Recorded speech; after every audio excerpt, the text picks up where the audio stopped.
What's going on, Fast Turn Radio watchers, listeners, replay catchers? Gompers, what's up?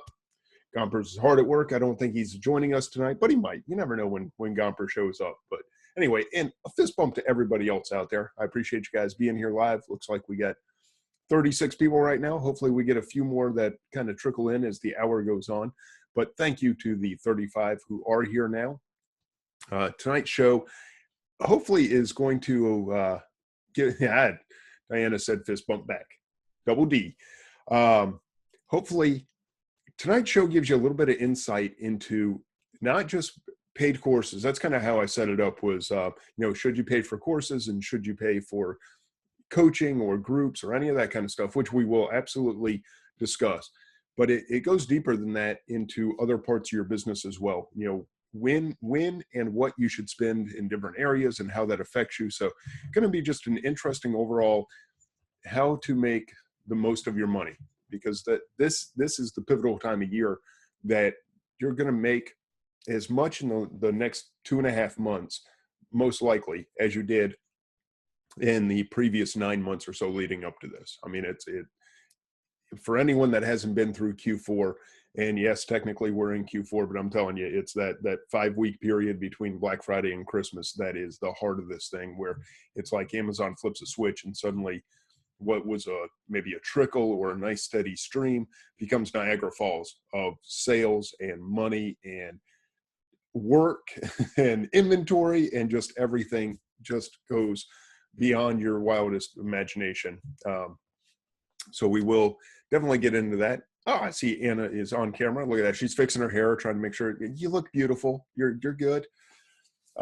Your mic is muted. Do you need me to unmute you, or can you unmute yourself? Let's see. There, I got you unmuted. Hey, Anna. Okay. Hey, how are you guys? Well, I'm great. I don't know how everyone else is. I know Mindy and John are good because they were having fun in the pregame show or pre-show warm-ups, whatever. Not pregame, pre-show. But I'm doing well, and thank you for being here. Good. I hope you did not rush too much to get here.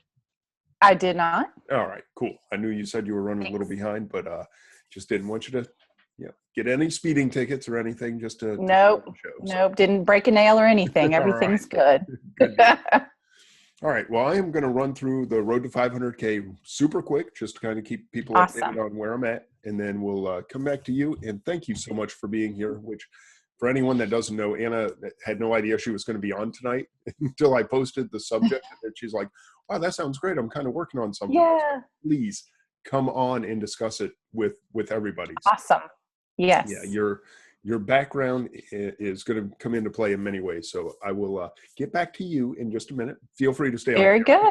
But okay. All right, let's burn through the road to 500K. See what the world is looking like as far as business goes.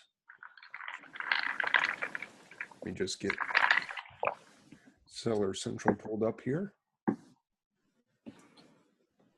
And I will warn you guys up front, today has been horrible. It has just been, it's one of those days where I'm embarrassed that I actually have decided to show you my numbers, because days like this just hurt. And it's all relative. It's a bad day for us, maybe a great day for some of you out there, and that's cool. Remember, it's all about where you're at in your business. So for us, we should be hitting somewhere between 1,500 and 2,000 a day, and we are not doing that today. So for us, it's a down day. That does not mean that you should be down about your numbers if they are similar. But with all that crap aside, let's go ahead and do the screen share. Just trying to make sure I'm not showing anything that they have just really messed me up with this new format.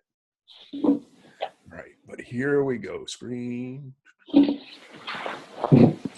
Oh, good. My computer's having fits because I have too many windows open. It's all choppy. The mouse is like kind of moving, but not really. All right. Okay. Anna, can you see my screen? I can. Awesome. All right. So here we are. The longer term numbers look good. 30-day, we're at 51,000. 15-day, 28,000. So that's nice. Anytime your 15-day is higher than your 30-day, you know you're kind of on the right track. But 7-day is at 13, and a big part of that is just today being a little bit slow. If we could run $2,000 days, that'd put us at roughly a $60,000 month. I would be very happy with that in October. Not sure it's going to happen. I did not ship anything today for the first time. Well, no, I think I missed one shipping day last week and one today then. So other than that, I've shipped every business day this month, which has been good. Trying to get a shipment out every day. We'll definitely ship some out tomorrow. Not a huge amount, but I got to do some sourcing. Got to go buy some stuff. But anyway, so 13,000, 28,000, 51,000. That's looking pretty solid. But if we go into just today, you will see what I'm talking about. Oh, yeah, it's actually improved a little bit, so that's good. We're $769. I'm telling you, for a big part of the day, we were like sub 500. So apparently some stuff has sold recently, and that's good. Hopefully people are in the buying mood this evening. The month to date, so that's the first two. So we're almost halfway through October. So let's just pull up the month to date. So we are at 26,000, almost 27,000 for the first 2 weeks. I'm happy with that. Puts us close to that 60,000 track, and that's all right. The average sales, $26. So I've been able to raise the ASP a little bit this month over last month. We'll just kind of see how it all shakes out. I can't scroll down too far because they have kind of changed to where they start to show some of my inventory, which bothers me. So I can't scroll too far down on the screen. If there is anything anybody wants to know along the way, I do have my chat popped up here. Just throw it out there. I'll be more than happy to answer any questions other than the show us from John Chartier. No, I am not showing you some of my products. Not that it matter a whole lot. I mean, the stuff is the stuff, but still just not quite that comfortable. Sorry. Year to date, we're at what, 303 last week, I think. So yeah, we've done about 13,000 in the last week. We're at 316,000 year to date, which is pretty solid. We should be able to hit the 500,000 pretty well. And toys is our top seller. I like selling toys year round. I like to sell grocery year round. As you see, that's our second best seller. And I'm not real picky about any of it. I'll sell anything under the sun that has a profit. I am not overly protective of any morals or virtues or anything that, doesn't allow me to sell certain items. Just, I'm okay with selling whatever is selling at a profit. So you see, we are in quite a few different categories. That's about as far as I'm going to go with it. But toys sell year round. And I've gotten that question a lot, which is, well, all right, we're coming into Q4. Should I go into toys? Will the prices tank? Is it, that unsuredness? I don't know if that's the word, but people that don't know what to expect going into Q4, and toys are amazing. Now there's a lot of categories: toys, grocery, home and kitchen, even the health and personal care. All that can be excellent during the holiday season. If you think about people cooking and baking and all that sort of stuff and what goes along with it, plus the seasons change. So now it's going to get cold. So you're going to see people buying jackets and sweaters and boots, blankets, comforters, just that heaters, space heaters. Just think about the fact that we're moving into a different season and all the things that kind of go into that, and all that stuff picks up in sales. And then you have, of course, the gift giving on the back end, which really just boosts everything through the roof. Alan asks, how much of your inventory is wholesale? Alan, I wish I knew. I'm glad Anna laughed. Because I've got Scam Power Report, and I can go in there and look, but I honestly don't care. So I don't look at it because it doesn't matter to me a whole lot how much is wholesale. What matters is, do I have my wholesale products in place, and do I have ample lead time or ample quantities to cover my lead times to get more product in? And are the products selling? Have they gone stagnant? I'll keep track of my wholesale items because I need to know that my business is healthy. But as far as what percent it is, and I don't know, it's just I don't know. I don't have a clue. So the people that can answer that, I'm amazed. I don't track it closely enough to tell you what part is RA, OA, wholesale, or anything else out there. I could lie and give you a number, but it's just not true. Yeah, Alan said, thanks for giving back. Yeah, dude, no problem. I just, not much of an answer, but you're welcome. Anyway, so that's where our year-to-date stands. I do like to do the custom because this is where I just get a kick out of this. I love that. This is what matters to me. This is much more important to me than what level of our inventory or what percent of our inventory is wholesale. It didn't go through. Hang on. Maybe I should actually select the day. Is to see our growth throughout the year. And that's why I do this. We are almost exactly 3 times our sales velocity or sales volume for last year through today, January 1st of 2014 through October 14th, 2014. We have increased, thank you for the drawings. We have increased almost exactly 3 times. We went from 105,000 at this time last year to 316,000 this year. That's growth. That's what I like to see. We've done a lot of things in the business to get to that point, such as adding employees, the UPS pickup, some of the things that I've talked about, changing the business model, working harder, just quite honestly, me getting off my butt more. That has all contributed to our growth. And that to me is that shows much more than pretty much any number out there other than straight up profits. But I will tell you this, the profits are staying consistent at about that 20% pace. So, I always tell you guys, anybody that asks, they'll say, what's your profits? The profits they run about 20%. Any given time period that I take, it's on the low end, it might be 18%, 18%, on the high end, about 22%. But it's always just within a few points of that 20% mark. So, part of it is, I see Michael in the in the chat room. Part of it is working with Michael Flanagan and having access to his warehouse that he has so graciously offered. Matt Kelly letting me use his warehouse for some things going in on group buys and networking. That's been another big part of the growth. So just a lot of things that I've done in the business this year to boost those sales. And Mike wants to do $1 million next year, but he says that's too easy. So he wants $1.5 million as a stretch goal. And good luck with that, Mike. I don't know if I'm going down that road with you, buddy, but we'll see. Who knows? I would like to do $1 million next year. I think $1 million is reasonable and still have the quality of lifestyle that I want. Now, it's going to take some changes. It's going to be more relying on other people to pack and ship, and some of that we're putting in place now will help us next year. So anyhow, that's yeah, Mike said that's what he said about 500K, and he's absolutely right. That is what I said about 500K. I thought he was nuts when he said it. So I'm okay with crazy.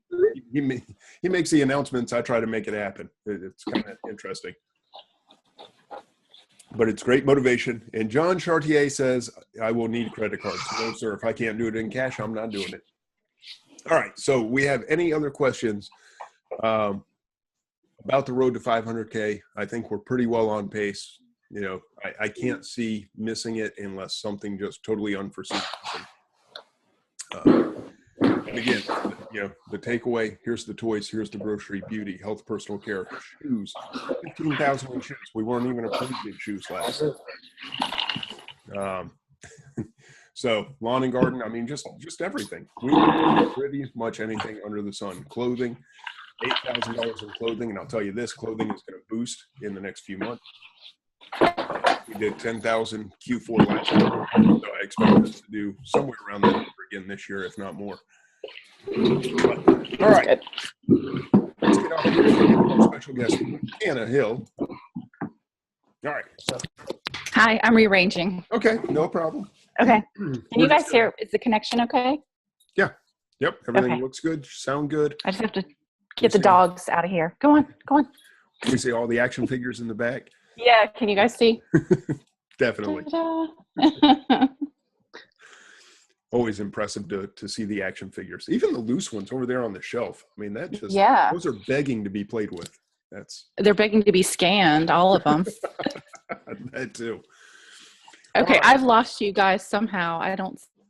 Oh, it's probably one of the little windows down there somewhere. See. Okay, I'm back. Yes. We never lost you, but Okay. Well, I lost me. okay. Yeah, it can be a little confusing, but okay. So, Anna, the reason you're Yes. here, I kind of brought this up because I've been asked, there's a lot of things launching, whether it's courses, paid groups, Q4 only, focused training, which I don't know if that falls under a group or a course, and a lot of people that I know and I trust and I like them, but not everybody knows them. And this Right. kind of brought up, what does it take to be considered an expert? So so between the questions that I got about, is this course good? Is that course good? And, should I buy from this person? Should I buy from that person? I thought, man, people need to know how to kind of analyze this for themselves, because I can't take every course out there. Yeah. Right. I mean, I can't fairly say, Robin Johnson's course is awesome. You should go take that one. Dan and Eric, their course, not so good. Don't take that one. This group is awesome. That one's great. John Grollo's got a group. You should go join that one. So I haven't taken, while I have access to all these things, I mean, they all of them have been very kind and given me access to Yeah, that's platforms. I don't have time to go through everybody's course. And right. I don't know what people's businesses are. Okay. Robin Johnson is not teaching the same thing that Dan and Eric are teaching. And neither one of them are teaching what John Grollo is showing. And nobody's doing what Threads and Treads is doing, which we're closed now. But I mean, for those of you who may, I think everybody knows, I offer paid groups. I offer paid coaching. So it's not like I'm anti-paid, but I want you guys to be able to make the decisions on your own and understand what really goes into joining a coaching group or a paid group, and at this pivotal time in the year. Okay, we are at October 14th. We are headed dead into the teeth of Q4, where every dime needs to scream before you let it go, because it is so vital to your business and can be multiplied so many times. And I've got a little graph that I'll show here in a minute. But that's where this whole idea came from. And then Anna said, hey, here's a post, and she's got a great post in Accounting We Will Go about a checklist that you're putting together, and it's kind of fit, and you seem like the perfect person to have on tonight. So I will step aside and let you take over. Well, hopefully this can be very interactive. This is kind of a pet issue of mine, only because of all of the sellers I work with, helping them get their books in order.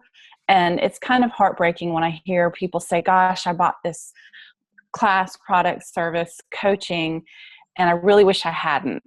And I see the numbers and they're very large. And then other times people say, wow, this is so worth it. And what's worth it to one person isn't necessarily worth it to another. So it doesn't always speak to the quality of the provider. It could be to the fact that maybe the person, it's like a gym membership. Do you really go to the gym, or do you just pay for the gym membership?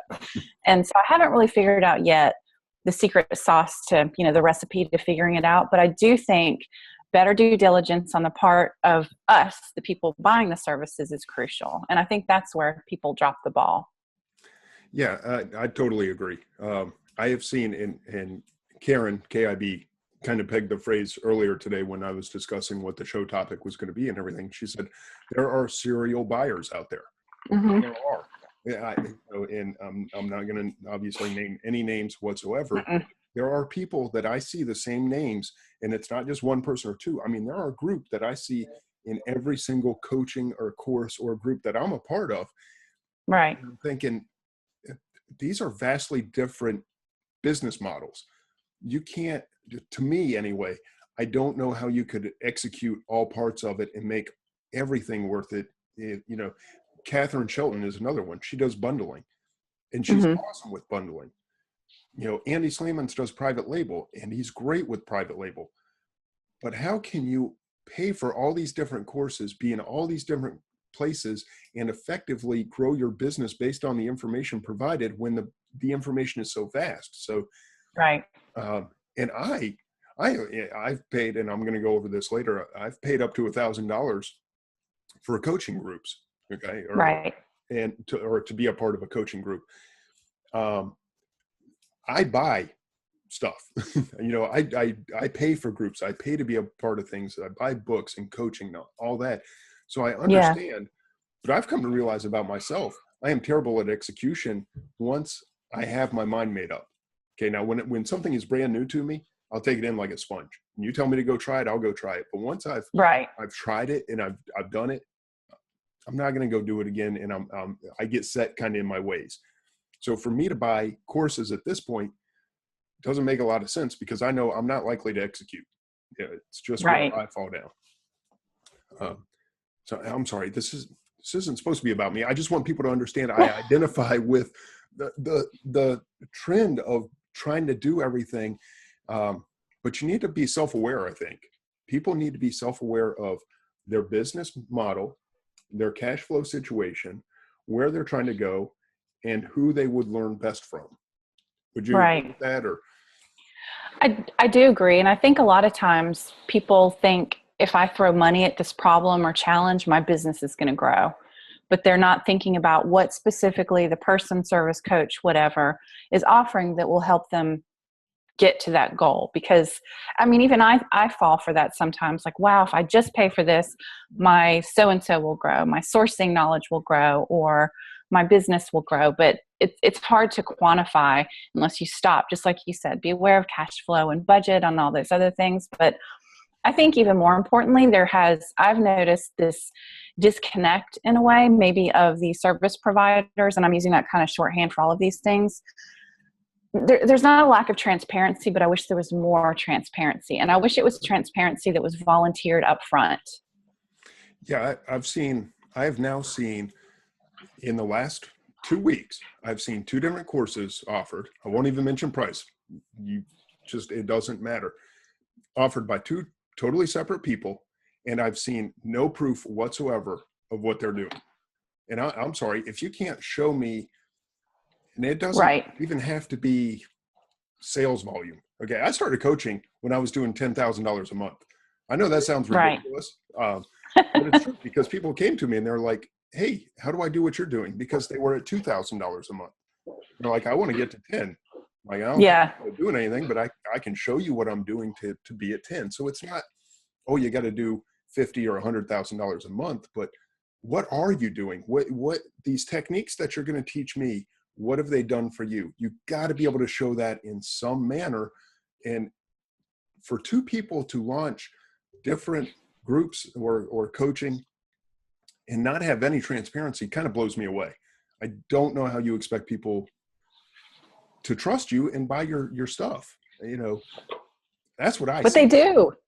But people do it. And it's not, I want to make sure that I'm not sounding judgy, because however a person wants to spend money on their business is not my business. And that's kind of the philosophy of my group.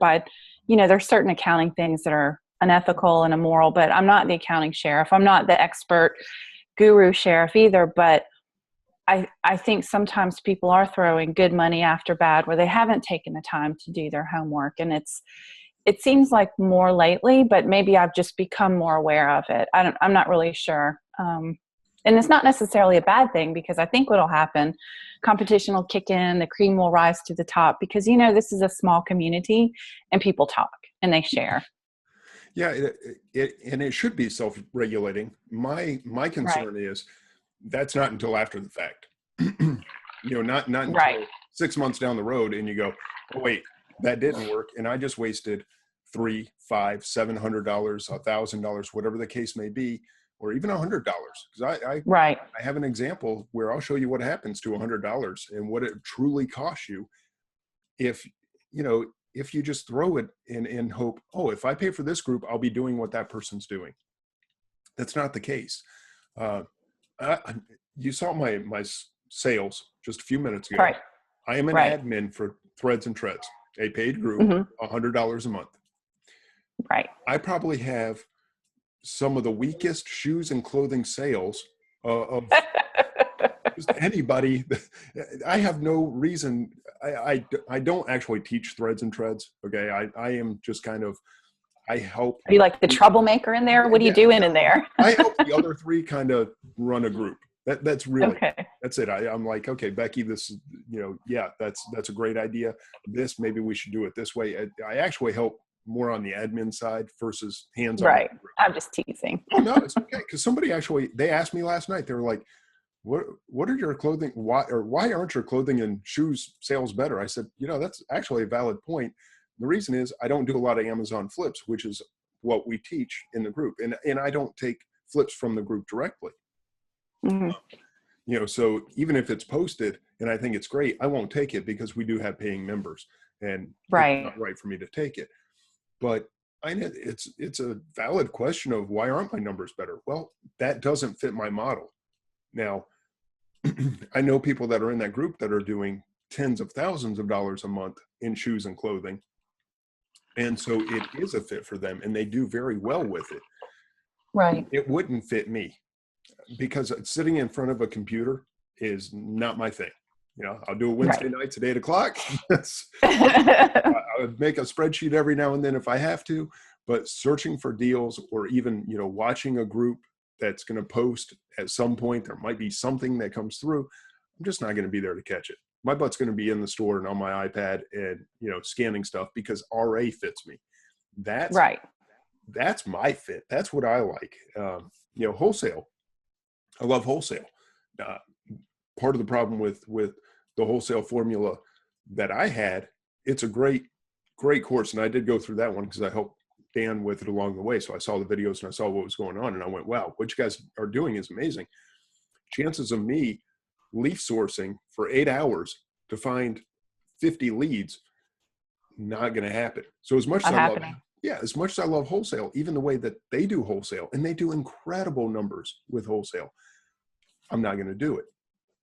So be aware of yourself. And you said you've seen, and I want you to talk a little more about this if you can.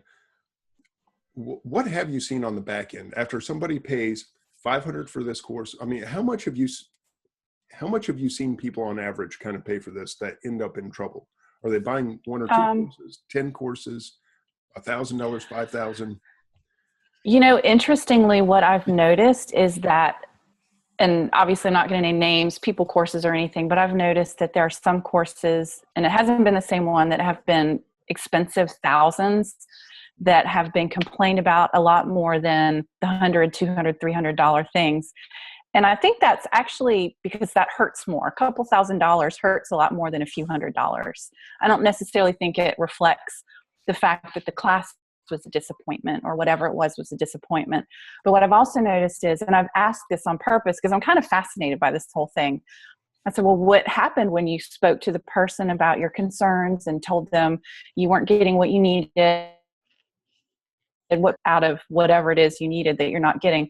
Oh, I didn't do that. And I think there's a lack of self-advocacy. It's almost like the person is blaming themselves or thinks, gosh, I should have gotten something out of it. I guess it's me. And so I'd like to see people be a little bit more vocal. It's hard as a person providing a service or coaching to hear criticism, constructive criticism, because there's good and bad to everything. But I wish that people would, the people who purchase these things would be their own advocate and ask for what they need and speak up. But on the other hand, I think it's just as important, if not more, for these professionals to solicit feedback and say, hey, what's working for you? What's not? And even though my group, even though it's free, I'm still providing a service, and it's not you get what you pay for kind of thing. And I ask, what do you guys want more of? What do you want less of? There wasn't a lot of engagement. So of course I assumed I'm doing everything perfectly, but, I think it's interesting because I have seen some of these service providers and professionals ask for feedback because, I'm in some of the groups too. They let me participate for similar reasons. But then I've seen a lot that don't. And I wish that people would do that more and ask, I wish the service providers would ask more, what do you like? What do you don't like? Because I think people get embarrassed they've spent a lot or that they've even spent, $50 and they're not getting something out of it. And it's really hard to sort of speak up for yourself and say, I didn't get what I needed. But I think that's really important and it's not happening. Yeah. Cordelia brought up the point that, and I was thinking it as she typed it out, that, most groups, most people that have a group or coaching, whatever, will offer a refund, but you have to ask for it. And most people are not willing to ask. They just, for whatever Right. reason, and I don't see it as, I mean, it is a negative that I didn't meet your expectations. Whoops, hit my mic. It's a negative that I didn't meet your expectations. I hate that. But more importantly, I see it's probably just not a fit, because I have clients, I call them clients, that excel. Okay. They kick butt, and you can almost pick them out of a crowd from the first time you start to interact with them. Yeah. It's like, this guy, this woman, they're on fire. It's going to happen. Hmm. They kick butt. And I even work more with some of those that are struggling, and, it's just not a fit is what it comes down to. My coaching method or what I'm teaching is not helping you. It's not that I can't help people, and it's not that you can't learn. It's just us together. It's not happening. So if it's not happening for Right. you, my God, take your money back. I'm not going to be upset about it. I mean, I won't like it, because I will feel like I failed you, but I also understand that sometimes things aren't a fit. Take your money back and go find someone who can help you. If you really think you need help, make sure you find the right fit. And if you get into a group, you get into a course and it's not a fit, just ask for a refund. And if nothing else, that might spark a conversation where, oh, I didn't realize that you were hurting that badly, or, that you were struggling that much, not necessarily hurting, but you were struggling. Right. Let's go a little deeper. Instead of just giving you an overall broadcast message to the group, maybe I need to spend some time with you specifically, either in a chat, on a Zoom, on the phone, whatever. Let's get you going. Or again, if we just conclude it's not right, go somewhere else. It's okay. There are a lot of great coaches out there. Find the one that can help you. But Hmm. Lord, don't pay everybody. You can't you can't learn from everybody. It's just that kind of kills me. I almost, I feel bad. I do, and it's not the successful ones. Now I see serial buyers that Yeah. are successful. And I'm like, dude, Mhm. go for it. Girl, you're Yeah. killing it. That's awesome. You go join any group you want. It's such a small part of your overall cash flow. Who cares? Have at it. But those that are at $3,000 to $5,000 a month, or $10,000 a month, and someone's doing $10,000 a month, about the highest you could expect reasonably on the very high end is maybe $3,000 profit. Right. If you got $3,000 profit coming in, you don't need to be paying $100 to this group and that group every month, and the subscriptions, and it'll just tear you apart. And then suddenly that person sits up and goes, I just feel like a rat in the wheel. I can't get ahead. I don't know how anybody makes any money. Well, it comes to reinvestment, not paying other people. Don't give other people your profits. Reinvest those into your business. All right, go ahead, and if you have any thoughts, throw them out there. I got to read through some of this stuff because people are actually posting, and I can't read and talk at the same time. I think it's one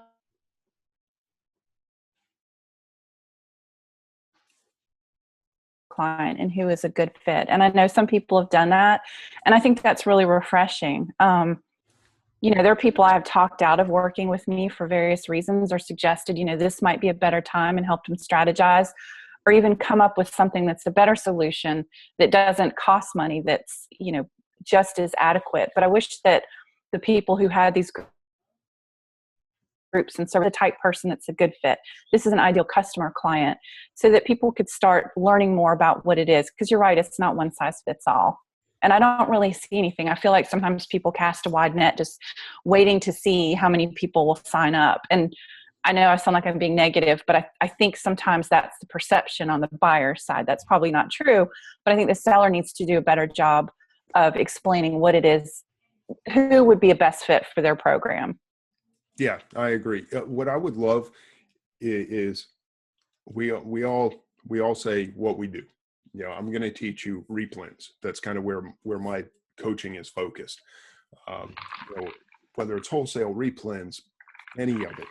We are great about saying what we are going to do.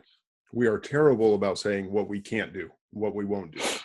You don't see a splash page very often, or a landing page, whatever, a sales page that says, with honesty. Okay. Cause you'll see it as a marketing ploy.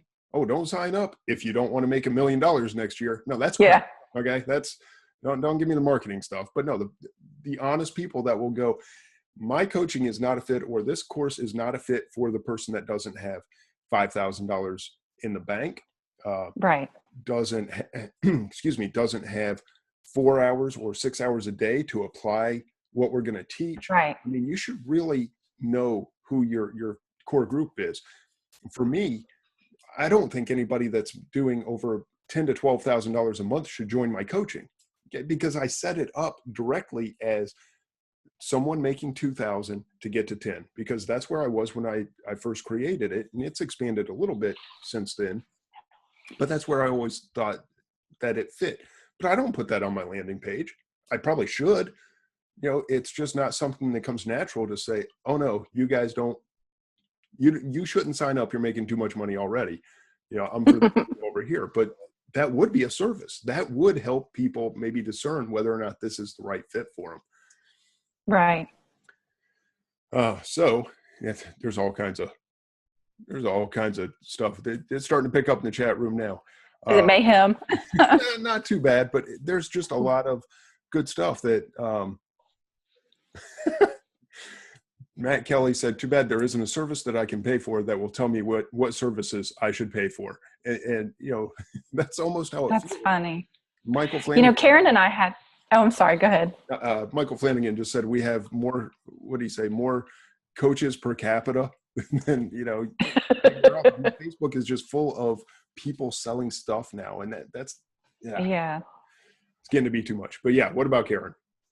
Well, she and I were talking yesterday, and I said, gosh, wouldn't it be nice if there was something like Yelp, like you read Yelp about restaurants or something, about these service providers and coaches and classes that's anonymous but allows for safe feedback. And then Karen said, yeah, but people manipulate it, and that's kind of the problem. So it's really hard to get a good handle without feeling like you're gossiping or being nosy, to try to figure out what is and isn't a valid or legitimate service that's worth spending money on. Yeah. And then rip off report. I like that. But then it also comes back to, it didn't work for you. Okay. But does that mean it can't work for the other person? Right. So I don't know that there's a perfect answer, but all right. Oh, go ahead. If you got another thought, and then I'm going to kind of jump onto the next subject that ties in, but go ahead. Oh no, I'm good. Okay. I was waiting to hear what you said. Yeah. All right. So I do want to kind of get into the numbers side of this for people that aren't aware. It's the one little formula that I'm actually okay with in Excel, because there are not many, and it is very simple. So don't get too excited. This is not your level of stuff. This is my level of stuff. Oh, please. But I want to show people, and it's actually live, so I can plug in any numbers you want, but I'm going to share my screen. Okay. And this makes a couple of basic assumptions, which may not apply to everybody, but I think it applies to most people. You see the spreadsheet up there, right? Anna, can you see my spreadsheet? Oh, she's froze up, I think. All right. I'm going to assume the spreadsheet's up there. But this, are you back now? All right. Yes. Okay. Cordelia says she sees it. All right. So here we go. Michael said, hang on, Duane is about to show off that public school education again. Exactly. I went to public school, and it was in Vermont. Take it for what it's worth. So here's a spreadsheet that I made up today with the basic assumptions of, if you took money, this is opportunity cost that you're taking out of your business to pay for a course. So we've got a few different examples of $100 a month type of group that you might pay for, Threads and Treads being a perfect example. Maybe a course that's just $150 flat fee, $300, $500, $700. And I even have one $1,000, but it's kind of in a weird place. And I'll explain that in a minute. But the assumptions are you could use this money and get a 50% return in 2 weeks. So instead of spending $150 on a course today, if you took that money to the store and you went and bought product, you could actually turn that inventory over and turn it into a 50% return of $225. right? That's your 150 investment plus your $75 50% return. So if you were to do that on a very small scale of $150, that's a pretty cheap course these days.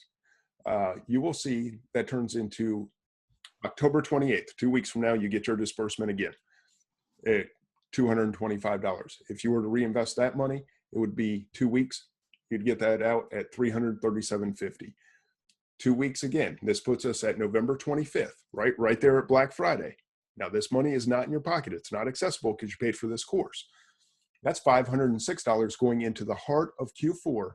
And with your last disbursement being December 9th, because the one after that's going to be right at, what's it, the holiday, Christmas Eve? Jeez. The disbursement after that's going to hit right before Christmas Eve. So I figure that's dead money at that point. So to me, you got about, 8 weeks of turnaround time. So that $150 ends up costing you at the end of Q4, or the end of the heart of Q4, $759.38. Okay. So it's not a $150 course.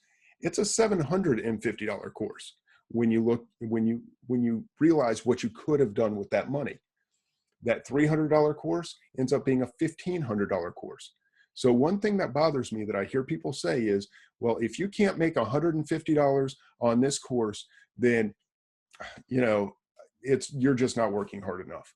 Well, first of all, that's not accurate at all. It may just not be a fit in the first place. But more importantly, that is not a $150 course, especially this time of year. That is a $750 course. That $500 course is a $2,500 course because that money is losing the compounding effect that it could have. And that's kind of powerful when you start to see the numbers. Now,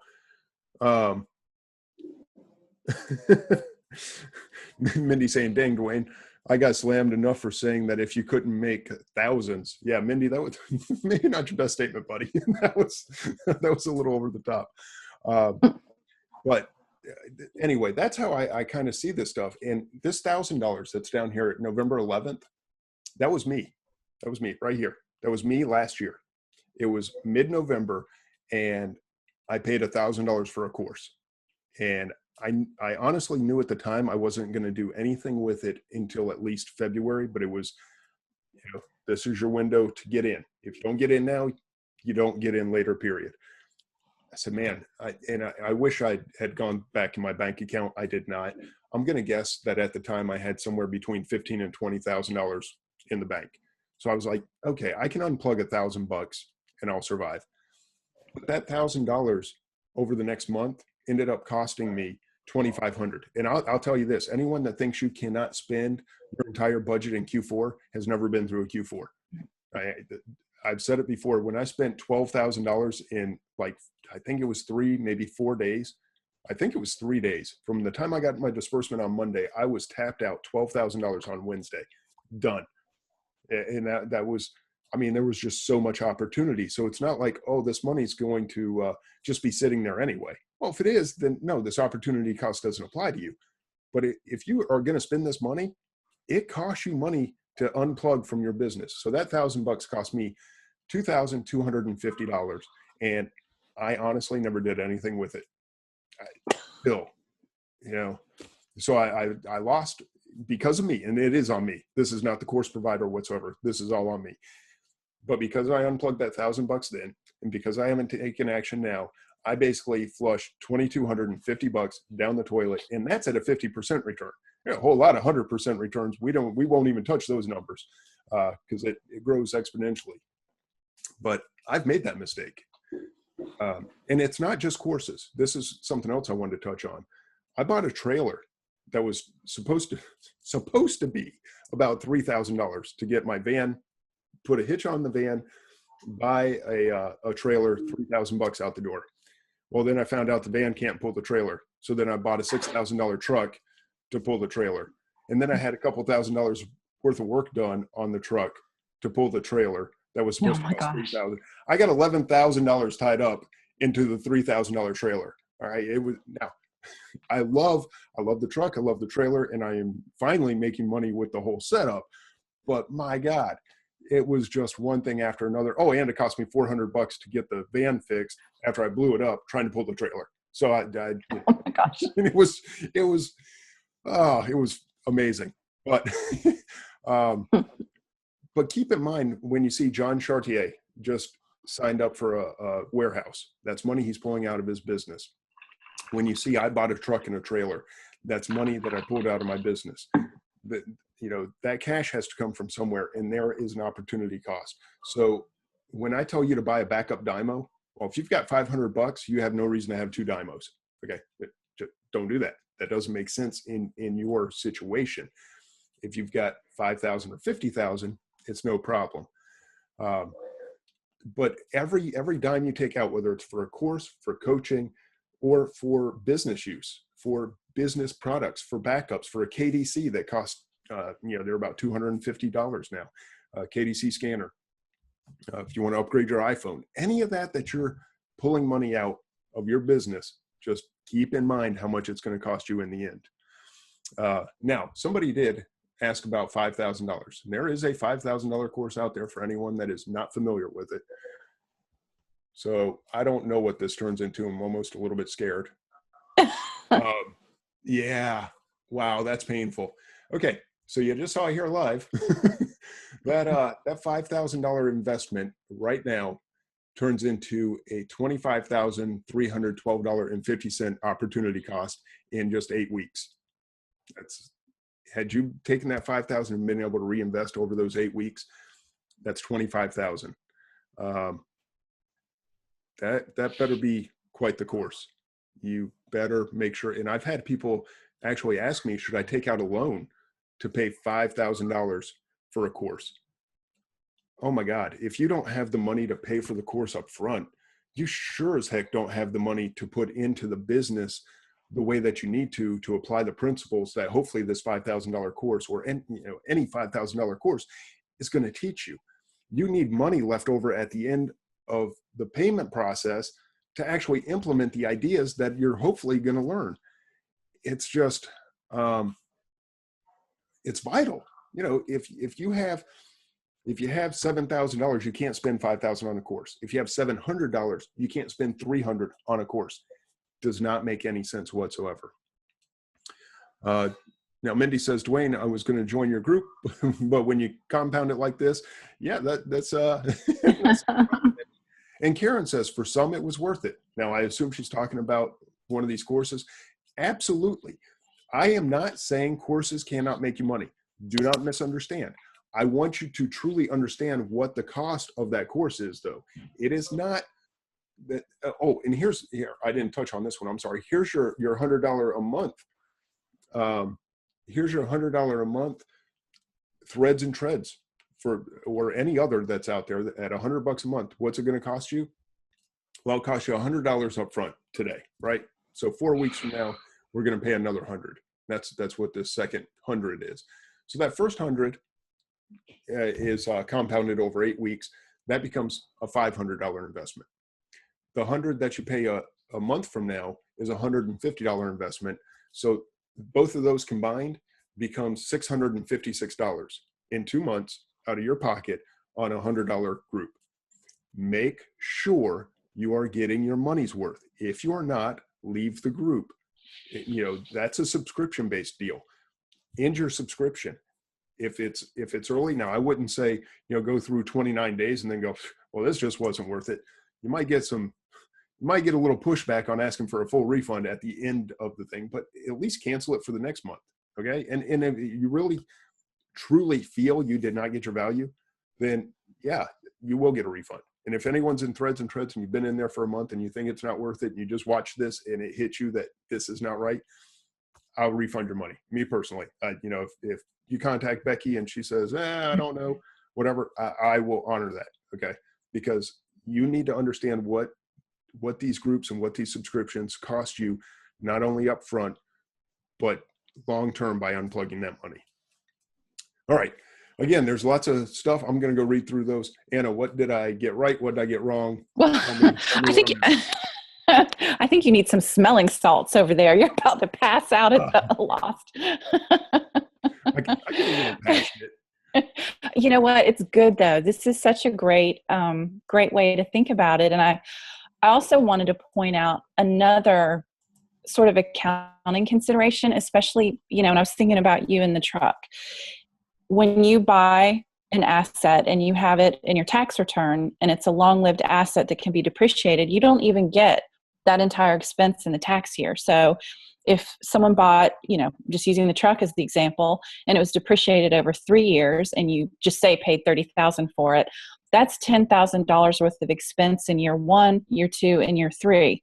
So you're not even getting that entire expense on your tax return.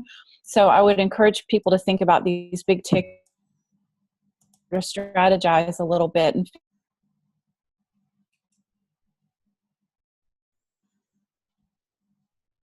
what is Mindy saying? Um, He said, Mindy, hopefully he's expensing. yeah, hopefully he's expensing mileage. I definitely expense mileage. And just to be clear, Right. on the truck, I bought that with personal funds. But you know what? I had to pay myself a whole lot of money out of the business to buy it with personal funds.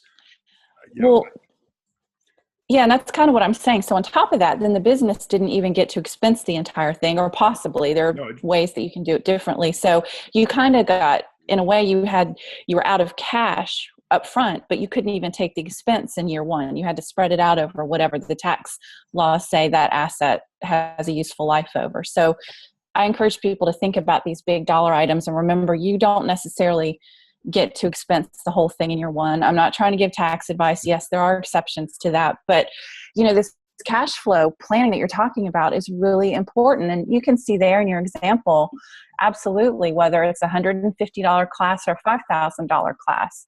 My only comment to that, which I know that this stops right there at December, and the whole point is to have a really good cash flow during Q4.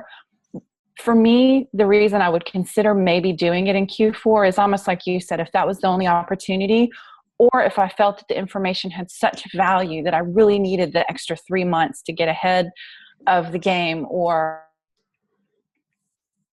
I wanted it to benefit me a lot longer in the long run than not having the money in the short term. And I think that all goes back to the due diligence on the part of the person buying whatever it is, that service or coaching that they need.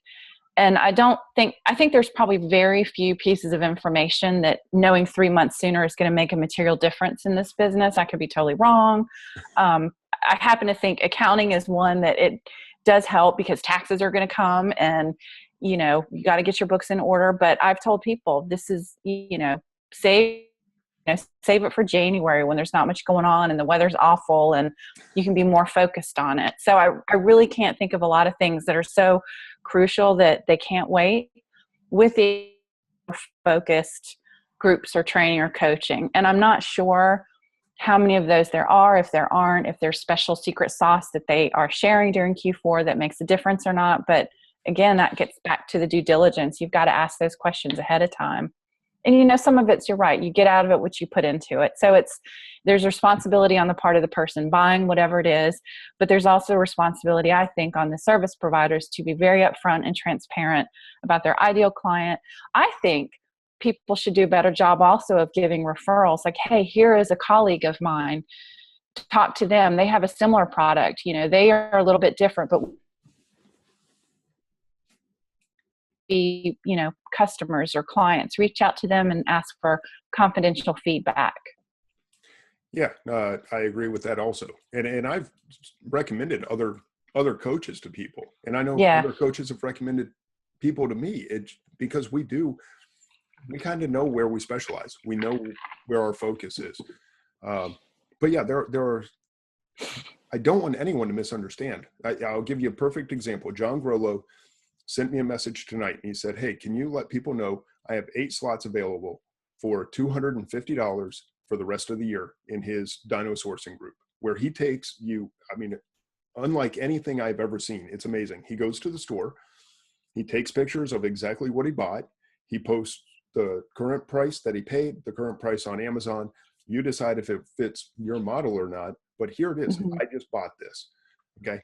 I am going to post about that I think if that is something you need in your business, then talk to John, go get more information. So I'm going to post a little blurb about it in my group, because I do endorse paying for things that will help you. But Right. if you're not shopping Target, Walgreens, Marshalls, TJ Maxx, don't join John's group. It's not going to do you much good. Those are the stores taking pictures from. If you're like Charlene Anderson, who I think is in Jackson Hole, Wyoming, if I'm not mistaken, who has like no stores within 4 hours of her. They had one Walgreens and it got wiped out in a flood. So they literally have like no RA opportunities whatsoever. Don't join an RA group if you're in the middle of nowhere, Wyoming.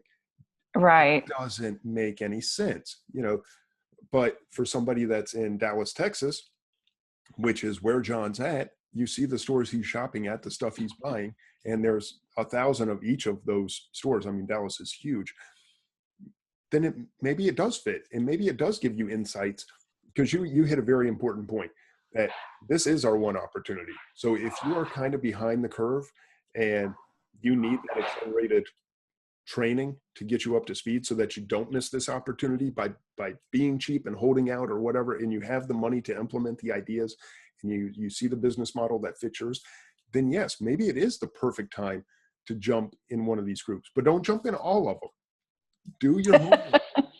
Figure out which one is the fit. Don't go buy Sam's course and Dan's and Robin's and John's. I mean, don't buy mine. Don't go buy everybody's course, spend $2,000 and wake up in the morning and go, oh man, I don't have any money to go coursing with, but I sure do have a lot of information. That's a bad way to run things. So hopefully that gives people a perspective. I am not anti-coaching. I am not anti-groups. I have both.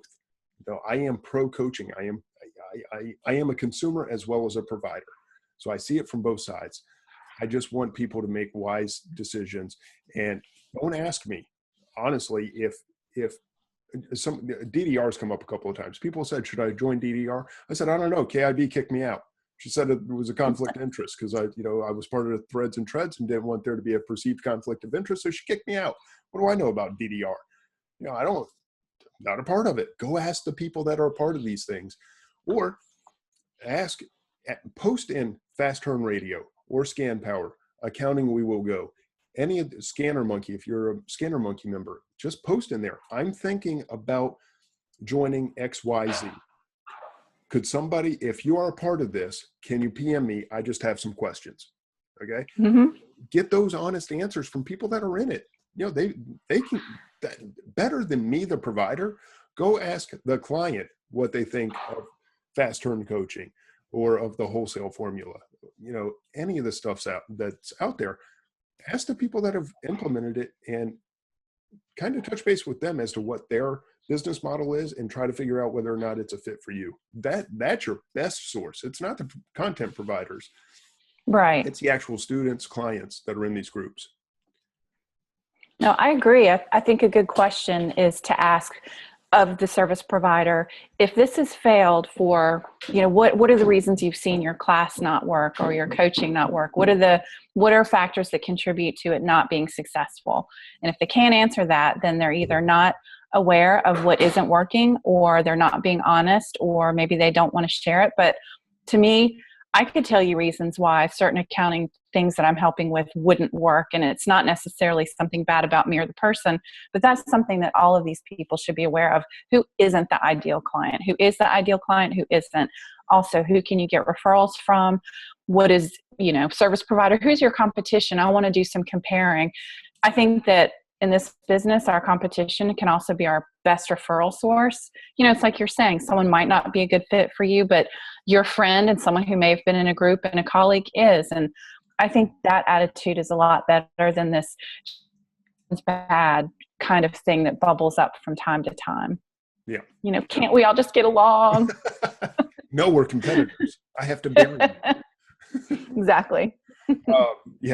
Alan, I hope, I don't know if you're kidding or not, but man, there's a lot of coaches floating around. He said, Duane is inspiring me to start coaching again. He also asked if there's a bulk buying option for all the coaching. So I want to coach the coaches. That's what's the next level is going to be, coaching of the coaches. It's kind of what I'm doing in Threads and Treads. Actually, I kind of did that a little bit with the wholesale formula, and I did it with threads and treads, just people that had never coached. And they said, how do you start a group? How do you run a group? How do you make videos that people will actually pay attention to? I said, well, first thing, don't make them an hour and a half long, which I have done because everyone falls asleep about, Right. 10 minutes into it. I got that feedback immediately and redid things where, keep your videos under 15 minutes and all that. So they're actually, Yeah, I agree. is a place for coaching the coaches, but geez, I don't know. I'm just getting to the point where I want to go scan stuff. Just Yeah, exactly. forget it. Somebody else take over the coaching. I'm going to go scan. Well, all right. Any closing thoughts that you want to throw out there? It is 9:00 already, so go ahead. Well, my only closing thought really is this has been so fun and interesting, and I love it. This is a topic that's important to me because I've seen the financial pain people have felt. I've heard of celebrations and victories from sharing this information, all of these programs. So it's not a good or a bad, it's finding the right fit. So I'm going to have my list of due diligence questions. I'm going to post it on my site, and people are welcome to take that. You don't want to ask someone 10,000 questions, but shop through the list and say, gosh, I'm about to spend some money, whether it's 100 or 1,000. And here's 3 or 4 questions I would really like to know. What do you love most about your work? How do you contribute to the community? Some of these things you might know intuitively. Some of these things you might actually want to specifically say, I want 5 minutes of your time. Can we talk on the phone and go through some of these things? So I'm going to post my due diligence questions, and they came not just from me, but from others in the group. And then if anyone wants to add to it, let me know. And it can be kind of a rolling list. And my dream is that it circulates in the community. And then maybe some of the service providers will go through and say, hey, I saw this list. These are things I want you to know up front to save people time. And also I think it's a great marketing tool for people. So I'm trying to be helpful, but it's kind of selfish in a way because I'm such a fan of people being careful with money. And I guess I'm kind of a cheapo too. So I really, it makes me feel good when people are making wise buying decisions. Yeah. Please, if you don't mind, post that in Fast Turn Radio. I'd be happy to share it. I would say there's 3 things that people need to check out if they're considering courses. And it's kind of funny because you have the what to ask a provider checklist, which is awesome. Jay Bain, I bumped his post from February where he said kind of questions to ask. I love that. Yeah, that was awesome. Mm-hmm. And, questions to ask yourself before you decide on what to buy. And then the third one is a thread that I started just kind of off the cuff where I said, what's an expert? I forget how I even phrased it, but I said, what's an expert? What's it take for you to pay someone? Yeah. And it really, this show spawned out of that. It wasn't the other way around. This was not done with any kind of premeditated anything. It was just a question I asked. And then I realized, this needs more than just a blurb in a thread, but a lot of great information. If you're a content provider, you should go to Fast Turn Radio and just read through there. You want to know what people are looking for? They tell you, and you will find people that never pay for a course. I'm not going to pay for it. There's too much free out there. You will find people that endorse different stuff, but to me, it all came down to transparency. People say, I need to, the 2 things. I need transparency. I need to know what you're doing in your business that's going to help me in my business, and trust. And I need to trust that when I give you your money, you're going to give me what you promise in return. If you don't show them why they should trust you, they're not going to trust you. And if they don't trust you, they're not going to buy from you. So those 3 things I think are very interesting threads and questionnaires, whatever you want to call them, checklists that people need to read through. So your checklist, Jay Bain's post, and the thread in Fast Turn Radio about what is an expert. So, all right. Is that it? Are we all done? Any other closing thoughts? I'm exhausted. No, I've been really great. I appreciate it. And I think there should be ongoing dialogue between all of the groups, all of the people. This is really important. Yeah. Mindy wants to be put on camera. Yeah, Mindy, you're welcome to come on. Did that work? Hopefully. I asked him to come on camera. I don't see you coming on camera. Mindy, I'm going to unmute your audio so we can, is that not working either? Internet connection is unstable. Uh-oh. I think maybe we lost Anna. Mindy, I don't know what's going on. I cannot get you to come on camera. I'm trying to unmute you. I tried to bring you on video. You're welcome to come on. I see lists out there that advertise, hey, we're a great list. We're shoes and clothing, and all of our finds are in the top 4%. Okay? Top 4% of shoes and clothing sucks. Okay? So, make sure you understand the category. And if you don't, that's okay. You're looking at these things to learn. But ask somebody else, ask people, say, hey, what's good ranks in shoes and clothing? What's your tips for someone who's just starting to source shoes? And, I've helped a lot of people, Duane helps a lot of people. There's a lot of people out there who sell shoes, just reach out to them. We'll tell you. Any of us will tell you. The other thing, so get a good understanding. What's the ROI? What's the, just what's all their minimum promises to you? Okay, make sure you understand it.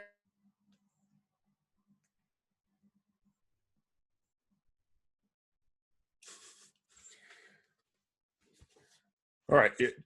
Am I the only one that sees? Am I back? Can everyone hear me? I can see you. Okay. I think Mindy dropped out for a minute. I know I did. I totally dropped out and reconnected. Yeah, me too. Yeah. So I think we need to end this before the whole thing crashes. So Mindy, I'm sorry, I'm going to leave you off camera just so I can wrap things up. But no, excellent point. It really was that, if you don't understand it, don't just buy into, don't buy into the hype, and Mindy's dead on. 4% in any category, in my opinion, is awful. Hi, Fast Turn Radio. Yeah, 1% or better is kind of where I shoot. Somebody tries to sell me, well, it's a top 5% product. I'm not sold. So don't buy lists that are out there, in my opinion, that are trying to sell you top 5%. That's awful. But again, it all goes back to due diligence. Don't send me messages. Don't send Anna messages about should you buy this or that course. Find out who's in it, compare it to your business model, make informed decisions. And that's what tonight was all about. Hopefully you have a lot of information and you understand better how to, what's the word I'm looking for? To analyze whether or not a group or a course is a fit for you. Yep. All right. So one last time, Anna. Thank you for being on. Much appreciated. Thank you. But you enjoyed it as always. Yeah, Karen said you were the perfect guest for this, and you were. The tax side of stuff. I enjoyed it. You know the number side of stuff. You unfortunately see the results of bad investments much more than any of the rest. Yeah. I do. Yeah, people get hurt by wasting their money, and and if you buy the wrong stuff, you are wasting your money. I wasted $1,000 last year. That was really a waste of $2,250. That's the other key thing. Please understand the compounding effect of the returns and how powerful that is, especially in the next 2 months. So, all right, Anna, thank you so much. Thank you, everyone. Thank you. In the chat room. Loved it. Yeah, I absolutely loved it. This was awesome. I don't know what everyone else thinks. This is one of the best shows I think I've done in a long time, and you are a big part of that. And I thank you tremendously for thank you for being on. So, all right, everybody in the chat room, awesome. Thank you for being here. I appreciate it. Absolutely. Bye, guys. Bye, Good night. Everyone in the chat room, thank you for being here. Replay will be up on both Zoom for the audio replay and YouTube for the video replay. All right, night, guys. See you next week.